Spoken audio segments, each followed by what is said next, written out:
మీ తాకట్టు బంగారం కష్టాలకి good bye చెప్పండి. వెంటనే ఎన్ గోల్డ్ కి కాల్ చేయండి.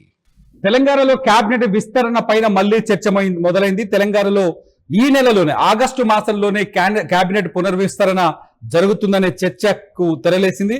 ఢిల్లీకి వెళ్ళొచ్చిన తర్వాత నిన్న కాంగ్రెస్ నేతలు తాజాగా ఢిల్లీలో అధిష్టానంతో సుదీర్ఘమైన భేటీ నిర్వహించిన తర్వాత తెలంగాణ కేబినెట్ విస్తరణ పైన కూడా ఒక నిర్ణయం తీసుకున్నట్టుగా సమాచారం అయితే లీక్ అవుతుంది. తెలంగాణలో ఇప్పటికే పదవులు కొత్త వారికి కొత్త పదవులు వస్తున్నాయి. అయితే కేబినెట్ విస్తరణ పైన కూడా చర్చ జరుగుతుంది. కేబినెట్ లో ప్రస్తుతం 16 మంది కేబినెట్ మంత్రులు ఉన్నారు. మరొక 2 ఖాళీలు ఉన్నాయి. ఈ 2 ఖాళీలని ఎవరికి ఇస్తారు అనే చర్చ జరుగుతున్న నేపథ్యంలో ఒకటి ఎస్టీలకి, అంటే ఎస్టీ సామాజిక వర్గానికి, రెండోది వచ్చేసి మళ్ళీ ఓసీ సామాజిక వర్గానికి ఇవ్వాలనే చర్చ కూడా నడుస్తుంది. ఈ విధంగా అంటే ఎస్టీలకు ఒక పదవి, అట్లాగే రెడ్డి కానీ లేకపోతే ఫార్వర్డ్ క్యాస్ట్ లో ఇంకొకరికి ఇంకొక పదవి వస్తుందనే చర్చ జరుగుతున్న నేపథ్యం. దీంతో పాటు తాజాగా ముఖ్యమంత్రి రేవంత్ రెడ్డి జంజీ వైపు తన ఆలోచన విధానాన్ని జంజీ వైపు మార్చుకోవడం, అట్లాగే జంజీకి ప్రాధాన్యత, అంటే జంజీని ఆకర్షించే విధంగా కేబినెట్ విస్తరణలో కూడా చర్యలు తీసుకోవాలని రేవంత్ రెడ్డి భావించడం. జంజీకి ప్రాధాన్యత ఇవ్వాలి అంటే ఇప్పటికీ తెలంగాణలో ఎమ్మెల్యేలుగా ఉన్న యువ ఎమ్మెల్యేలకు ప్రాధాన్యత కల్పిస్తే ఖచ్చితంగా జంజీని వాళ్ళు ఆకర్షిస్తారు. జంజీకి ఒక నమ్మకం కలుగుతుంది. కాంగ్రెస్ పార్టీ యువతకి పరిపాలనలో భాగస్వామ్యం ఇస్తుంది. కాంగ్రెస్ పార్టీ యువతకి మంచి అవకాశాలు ఇస్తుందనే భావనను కల్పించేందుకు యువతకి ప్రాధాన్యత ఇవ్వాలని ముఖ్యమంత్రి రేవంత్ రెడ్డి ఆలోచిస్తున్నట్టుగా తెలుస్తుంది. అంటే ఈ మిగిలిన 2 బెర్తుల కోసం కాంగ్రెస్ పార్టీలో సీనియర్లు కాచుకొని కూర్చున్నారు. 2 బెర్తుల్లో ఒకటి ఎస్టీకి వస్తుంది రిజర్వేషన్ కోటాలో, మరొకటి ఓపెన్ కేటగిరీలో ఇంకొక మంత్రికి అవకాశం ఉంటుందని చర్చ జరుగుతుంది. ఎస్టీ కోట కోసం 3 పేర్లు వినిపిస్తున్నాయి. డోర్నకల్ ఎమ్మెల్యే ఎవరైతే రామచంద్ర నాయక్ పేరు వినిపిస్తుంది. డోర్నకల్ ఎమ్మెల్యే రామచంద్ర నాయక్ కి ఎస్టీ కోటాలో మంత్రివర్గంలో ఛాన్స్ వచ్చే అవకాశం ఉన్నట్టుగా వినిపిస్తుంది. అట్లాగే దేవరకొండ ఎమ్మెల్యే బాలు నాయక్ పేరు కూడా వినిపిస్తుంది. బాలు నాయక్ కూడా కేబినెట్ లో బెర్త్ కోసం ఎదురు చూస్తున్నారు. కేబినెట్ మంత్రి అవుతానని ఆలోచిస్తున్నారుగా సమాచారం ఉంది. ఆయన కూడా ఆశల్లో ఉన్నారు. బాలు నాయక్ పేరు కూడా వినిపిస్తుంది. ఇకపోతే ఆదిలాబాద్ జిల్లా నుంచి ప్రాతినిధ్యం లేదు కేబినెట్ లో. ఆదిలాబాద్ జిల్లా నుంచి హెడ్మా బొజ్జా పేరు కూడా ప్రతిపాదనలో ఉన్నట్టుగా తెలుస్తుంది. హెడ్మా బొజ్జాకి కూడా ఛాన్సెస్ ఎక్కువగా ఉన్నాయి. సో ఎస్టీ కోటాలో రామచంద్ర నాయక్, అట్లాగే బాలు నాయక్, హెడ్మా బొజ్జా ఈ 3 పోటీ పడే అవకాశం కనిపిస్తుంది. ఈ 3ని ఎలా సర్దుబాటు చేస్తారు ఒకవేళ విస్తరణకు వెళ్తే అనేది ఇప్పుడు ఆసక్తికరమైన చర్చ జరుగుతుంది. బాలు నాయక్ అయితే డిప్యూటీ స్పీకర్ పదవి ఇస్తారనే చర్చ కూడా నడుస్తుంది.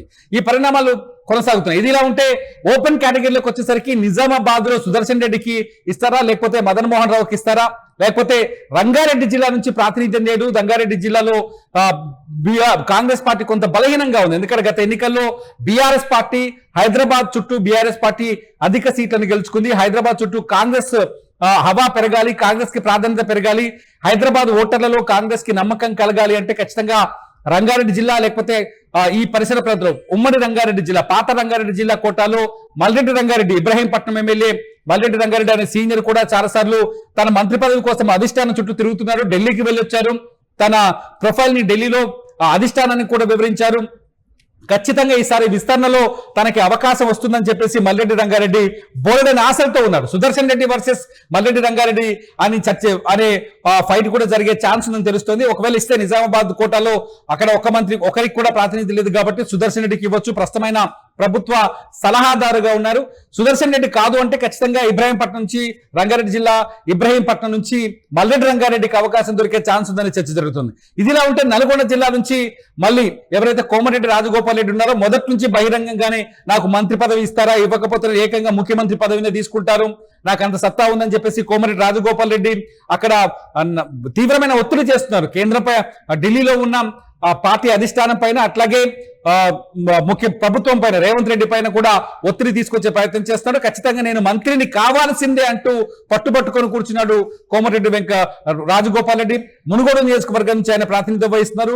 ఒకవేళ కోమటిరెడ్డి రాజగోపాల్ రెడ్డికి అవకాశం ఇస్తారనే చర్చ జరుగుతుంది. ఒకవేళ ఓపెన్ కేటగిరీలో వస్తే కోమటిరెడ్డి రాజగోపాల్ రెడ్డి వర్సెస్ మల్రెడ్డి రంగారెడ్డి వర్సెస్ నిజామాబాద్ సుదర్శన్ రెడ్డి పేరు కూడా వినిపించే అవకాశం ఉంది. సో ఓపెన్ కేటగిరీలో ఎవరికి అవకాశం దక్కే ఛాన్స్ ఉన్నది ఈ సీనియర్ల మధ్య కొట్లాడు. ఒక రకంగా చెప్పాలంటే రిజర్వేషన్ కోటాలో అక్కడ ఎస్టీ కోటాలో 3 పోటీ పడుతున్నారు, ఓపెన్ కేటగిరీలో 3 పోటీ పడుతున్నారు. అయితే సిచ్యువేషన్ మారింది. గత 5 రాష్ట్రాల ఎన్నికల తర్వాత అంటే కేరళలో విజయం సాధించిన ఉత్సాహంలో కేరళ ముఖ్యమంత్రి ప్రమాణ స్వీకారం తర్వాత తెలంగాణలో మంత్రివర్గ పునర్వ్యవస్థీకరణ ఉంటుంది, మంత్రివర్గ విస్తరణ ఉంటుంది అని అప్పుడు అనుకున్నారు. కానీ ఆ తర్వాత కాస్త ఈ చర్చ రాకుండా పోయింది, చర్చ దూరం అయిపోయింది, మంత్రివర్గ విస్తరణ అవకాశాలు తగ్గిపోయి ఆ చర్చనే ఆగిపోయింది. కట్ చేస్తే ఇప్పుడు మళ్ళీ నిన్న మొన్న కాంగ్రెస్ పార్టీ తెలంగాణ నాయకులంతా ఢిల్లీకి వెళ్ళడం, అక్కడ తీవ్రమైన చర్చలు జరగడం, రాష్ట్రంలో పరిణామాలు, పరిపాలన విధానాలు, పాలసీలు ఈ అంశం పైన అధిష్టానంతో చర్చలు జరిగిన తర్వాత మంత్రివర్గ విస్తరణ పైన కూడా చర్చ మొదలైంది. ఈసారి ఖచ్చితంగా ఆగస్టులో మంత్రివర్గ విస్తరణ ఉంటుంది అనే చర్చకి తెరలేసింది. దీంతో ఈసారి మంత్రివర్గ విస్తరణలో ఎవరికి ఛాన్సెస్ ఇస్తారు? ఇక్కడ ఇంకొక కాంపిటీషన్ కనిపిస్తుంది. ఎప్పుడైతే రేవంత్ రెడ్డి జంజీలని ఆకట్టుకోవాలని ఆలోచిస్తున్నారో, జంజీల వైపు మల్లాలని ఆలోచిస్తున్నారో, జంజీ ఓటు బ్యాంకును తన వైపు తిప్పుకోవాలని ఆలోచిస్తున్నారో, అప్పుడు సీనియర్లని పక్కన పెట్టి ఈసారి యువతకి అవకాశం ఇద్దామని ఆలోచిస్తున్నారని తెలుస్తుంది. అంతేకాదు ఉన్న 16 మందిలో కూడా కొందరి పోర్ట్ఫోలియోలు మారే అవకాశం ఉంది, లేకపోతే కొందరిని మా మంత్రివర్గం నుంచి తొలగించే అవకాశం ఉందనే చర్చ కూడా ఉంది. ఎవరిని తొలగిస్తారు, ఎందుకు తొలగిస్తారని పక్కన పెడితే కొన్ని పేర్లు ఎవరైతే యంగ్ లీడర్స్, కాంగ్రెస్ పార్టీలో యంగ్ లీడర్స్, ఎమ్మెల్యేలు కావచ్చు, ఎమ్మెల్సీలు కావచ్చు, అట్లాగే ఎంపీలు కావచ్చు, యంగ్ లీడర్స్ పేరు చాలా బలంగా వినిపిస్తుంది. మీరు ఫోటోలు చూస్తున్నారు, నా పక్కన బాక్స్ లో మీకు కనిపిస్తున్న ఫోటోలో చాలా ఆ యంగ్ లీడర్స్ ఫోటోస్ కూడా కనిపిస్తున్నాయి. ముఖ్యంగా జంజీలో అది యంగ్ కి పట్టం కట్టాలి అనుకుంటే పాలకుర్తి ఎమ్మెల్యే యశస్విని రెడ్డి పేరు బలంగా వినిపిస్తుంది. వరంగల్ జిల్లా నుంచి యశస్విని రెడ్డిని ఈసారి ఒకవేళ కేబినెట్ విస్తరణ జరిగితే యశస్విని రెడ్డికి అవకాశం వచ్చే ఛాన్సెస్ ఉన్నాయని చర్చ జరుగుతుంది. అక్కడ ఝాన్సీ రెడ్డి, యశస్విని రెడ్డి అత్తగారు, వాళ్ళు కొంత ఆర్థికంగా కావచ్చు, సామాజికంగా కావచ్చు బలమైన వర్గానికి చెందిన వారు కాబట్టి అక్కడ యశస్విని రెడ్డికి అవకాశం ఉన్నట్టుగా తెలుస్తుంది. ఇకపోతే నారాయణపేట ఎమ్మెల్యే పర్ణికారెడ్డి పేరు కూడా వినిపిస్తుంది.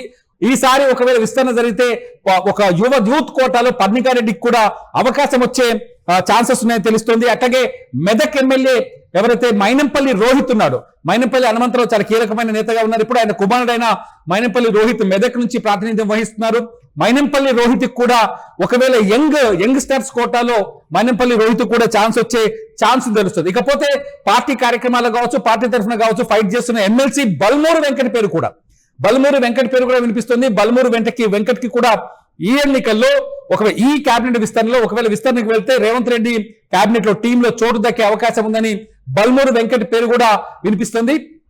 సో వీళ్ళతో పాటు కొందరు ఎంపీల పేర్లు కూడా చర్చలో ఉన్నాయి. ఎందుకంటే ఖచ్చితంగా వచ్చే ఎన్నికల్లో మళ్ళీ అధికారంలోకి రావాలంటే యూత్ ని ఆకట్టుకోవాలి, యూత్ ని సాటిస్ఫై చేయాలి, యూత్ డిమాండ్స్ ని వినిపించాలి, యూత్ గళాన్ని వినిపించాలి, యూత్ కి అనుకూలమైన నిర్ణయాలు తీసుకోవాలి, యువతని తమ వైపు మార్చుకోవాలి, యువత ఓటు బ్యాంకుని తమ వైపు తిప్పుకోవాలి. అంటే ఖచ్చితంగా కేబినెట్ లో యూత్ ఉండాలి. సీనియర్లు కాకపోతే పాత నాయకులు, గతంలో మంత్రులుగా పనిచేసిన వాళ్ళకే మళ్ళీ మంత్రి పదవులు ఇవ్వడం వల్ల ఉపయోగం లేదు. పార్టీని బలోపేతం చేసుకొని మళ్ళీ వచ్చే ఎన్నికల్లో ఖచ్చితంగా విజయం సాధించాలి అంటే ఖచ్చితంగా యూత్ కి ప్రాధాన్యత ఇవ్వాలని చర్చ నేపథ్యంలో కొందరు ఎంపీల పేర్లు కూడా వినిపిస్తున్నాయి.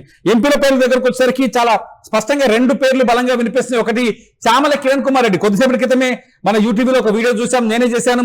చామల కిరణ్ కుమార్ రెడ్డికి తెలంగాణ కాంగ్రెస్ కమిటీ ప్రచార కమిటీ మీడియా కమిటీ చైర్మన్ బాధ్యతలు అప్పచెప్పారు. సో నిన్నటి వరకు అయితే కేబినెట్ రేసులో చామల కిరణ్ కుమార్ రెడ్డి కూడా ఛాన్స్ దక్కే అవకాశం ఉంటుందనే చర్చ జరిగింది. ఆ తర్వాత వరంగల్ జిల్లా నుంచి కడియం కావ్య పేరు కూడా వినిపించింది. వీళ్ళిద్దరికి కూడా ఒకవేళ ముఖ్యమంత్రి అనుకుంటే వీళ్ళిద్దరికి కూడా కేబినెట్ లో ఎవరో ఒకరికి చోటు దక్కుతున్న చర్చ జరిగింది. ఈ నేపథ్యంలో కడియం కావ్యకు పేరు కూడా వినిపిస్తుంది. మొత్తంగా తెలంగాణలో ముఖ్యమంత్రి చూపైతే జంజీ వైపు ఉంది, యువత వైపు ఉంది. ఈ విస్తరణలో ఉన్న 2 పోస్టుల్లో యువతకు అప్పచెప్పాలనే ఆలోచనతో ముఖ్యమంత్రి ఉన్నట్టుగా చర్చ జరుగుతుంది. అంతేకాదు కొందరు పోర్ట్ఫోలియోలు మారితే గతంలో వివాదాస్పద మంత్రులుగా ఉన్నారు, కొందరి పైన ఆరోపణలు ఉన్నాయి. ఈ నేపథ్యంలో వాళ్ళ పోర్ట్ఫోలియోను మార్చే అవకాశం కూడా ఉందనే చర్చ జరుగుతుంది. ఇప్పటికే వరంగల్ జిల్లాకు వచ్చేసరికి కడియం శ్రీహరి వర్సెస్ కొండా సురేఖ వివాదం నడుస్తుంది.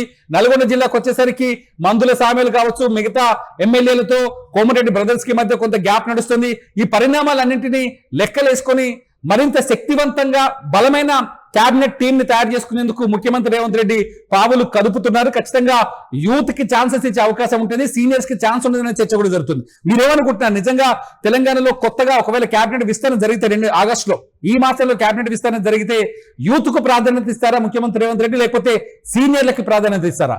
కాంగ్రెస్ లో నిర్ణయాలు ఎలా ఉండబోతున్నాయి, ఎలా ఉంటాయని మీరు అంచనా వేస్తున్నారు? మీ అభిప్రాయాన్ని ఈ వీడియో కింద కామెంట్ చేయండి. చూస్తూనే ఉండండి ఇట్స్ టీవీ. నా పేరు తిరుమల.